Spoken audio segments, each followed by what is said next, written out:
क्या होगा अगर आपके स्टूडेंट लोन और एडमिशन के सवालों का जवाब इंसान नहीं बल्कि एक एआई चैटबॉट दे? क्या होगा अगर सरकारी दफ्तरों में इंसानों की जगह रोबोट्स और ऑटोमेशन ले लें? जी हाँ, अमेरिका में कुछ ऐसा ही होने वाला है। ट्रंप के प्रेसिडेंट बनने के बाद एजुकेशन डिपार्टमेंट बड़े बदलाव से गुजर रहा है। अभी कुछ समय पहले ही ट्रंप ने कहा था कि वो एजुकेशन डिपार्टमेंट को क्लोज करना चाहते हैं। इसके अलावा ये भी अपडेट आया था कि मस्क की जो टीम है वो यूएस एजुकेशन डिपार्टमेंट सिस्टम को एक्सेस भी कर सकती है। लेकिन अब एक और बड़ा अपडेट आ गया है एजुकेशन विभाग से, शिक्षा विभाग से, जिसका सीधा सीधा असर पड़ने वाला है एजुकेशन डिपार्टमेंट में काम करने वाले एम्प्लॉयज पर। डिपार्टमेंट ऑफ गवर्नमेंट एफिशिएंसी यानी कि डोज शिक्षा मंत्रालय में कॉन्ट्रैक्ट वर्कर्स को एआई चैटबॉट्स के जरिए बदलने की तैयारी कर रहा है। डॉज का ये जो कदम है उससे साफ जाहिर हो गया है कि ये जो कदम है वो सरकारी कर्मचारियों की संख्या कम करने के प्लान का हिस्सा है। तो चलिए सब कुछ आपको विस्तार से बता देते हैं, आसान भाषा में बता देते हैं ताकि आप तक सारी जानकारी पहुंच जाए, वो भी सही। तो देखिए, अभी अमेरिका का जो डिपार्टमेंट ऑफ एजुकेशन है यानी कि जो शिक्षा मंत्रालय है, उसमें 1600 से ज्यादा कॉल सेंटर एजेंट्स हर रोज 15,000 से ज्यादा स्टूडेंट लोन से जो जुड़े सवाल होते हैं उनका आंसर देते हैं। लेकिन अब सरकार ये कह रही है कि इंसानों की जगह एआई चैटबॉट्स लगाए जाएंगे जो स्टूडेंट्स और पेरेंट्स के सवालों के जवाब देंगे। यानी कि जो कॉल सेंटर एजेंट्स है ना 1600, अब उनको हटाकर एआई चैटबॉट्स को लाया जाएगा जो सारे सवालों का आंसर देंगे। लेकिन इसका कारण क्या है, जरा वो भी समझ लीजिए। तो देखिए, कारण है सरकार का खर्च कम करना, और एआई जो है वो ज्यादा तेज भी है और ज्यादा सस्ता भी है। तो जाहिर सी बात है कि काम ज्यादा होगा, तेजी से होगा और खर्च कम हो जाएगा। यहाँ पर मैं आपको बता देती हूँ कि जो हेल्प डेस्क कॉन्ट्रैक्ट है उसकी कीमत $700 मिलियन से ज्यादा है। इसे अब एआई से रिप्लेस किया जा सकता है। तो देखिए, पैसा तो बचेगा ही बचेगा, काम भी बहुत तेजी से होगा, ये सरकार का मानना है, ये इसके पीछे का कारण है।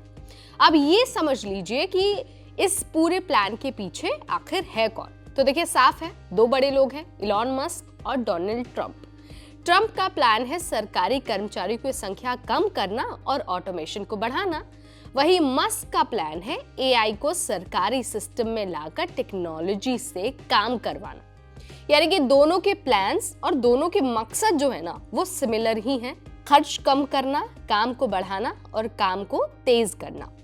डॉज यानी कि डिपार्टमेंट ऑफ गवर्नमेंट एफिशिएंसी का असली मकसद तो यही है, और ये हम आपको लगभग हर वीडियो में बता चुके हैं। हर सरकारी मंत्रालय में इंसानों की जगह एआई का इस्तेमाल करना, ये भी डॉज का प्लान है, और कॉस्ट कटिंग करना तो प्राइमरी प्लान है डॉज का। देखिए, सरकार चाहती है कि एआई यानी कि जो आर्टिफिशियल इंटेलिजेंस है, जिन चैटबॉट्स की हम बात कर रहे थे अभी, उनको पहले डिपार्टमेंट ऑफ एजुकेशन में लाया जाए। अगर एजुकेशन डिपार्टमेंट में ये सफल रहता है तो जो बाकी मिनिस्ट्रीज हैं उनमें भी इंसानों को निकाला जाए और इंसानों की जगह एआई को लाया जाए। रीजन वही है, खर्च कम होगा और काम तेजी से होगा। लेकिन ये बात बहुत ध्यान रखने वाली है कि सरकारी नौकरियों में कटौती होगी अगर एआई सभी लोगों की जगह लेता है। तो नुकसान क्या होगा ये भी समझ लेते हैं। तो देखिए, सरकार की मंशा तो खर्च बचाने की है, लेकिन एआई से लोगों की नौकरियां जाएंगी। स्टूडेंट्स और पेरेंट्स को इंसानों की तरह जवाब नहीं मिल पाएगा, नपा तुला जवाब मिलेगा और जवाब देंगे एआई चैटबॉट्स। देखिए, कुछ एक्सपर्ट्स का, कुछ जो अधिकारी हैं उनका ये कहना है कि अगर इंसानों को हटाकर एआई चैटबॉट्स को लाया जाता है तो जो सर्विस की क्वालिटी है वो पूरी तरह से गिर सकती है। इलॉन मस्क और एआई का क्या कनेक्शन है ये भी समझ लीजिए, क्योंकि इलॉन मस्क एआई को लेकर हमेशा बहुत पॉजिटिव रहते हैं। उनका मानना है कि काम एआई से ही होना चाहिए। तो देखिए, मस्क हमेशा से ही टेक्नोलॉजी के बड़े सपोर्टर रहे हैं। उन्होंने खुद की एआई कंपनी भी लॉन्च की है और ओपन एआई पर कंट्रोल चाहते हैं। उनका प्लान है कि सरकार एआई से ऑटोमेशन बढ़ाए और खर्च को कम करे।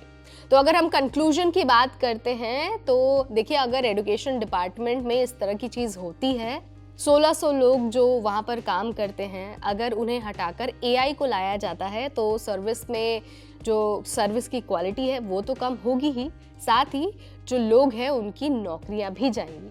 देखिए, अभी तो ये चेंज सिर्फ एजुकेशन डिपार्टमेंट में लाया जा रहा है, लेकिन जैसा मैंने आपको पहले बताया है, अगर ये सफल रहता है तो बाकी मंत्रालयों में भी एआई से काम करवाया जाएगा और जो लोग हैं जो वहाँ ऑलरेडी काम कर रहे हैं उनकी नौकरी पर खतरा आ सकता है, क्योंकि एआई से आपको पता ही है जो सेवाएं हैं वो सस्ती होंगी और तेज भी होंगी।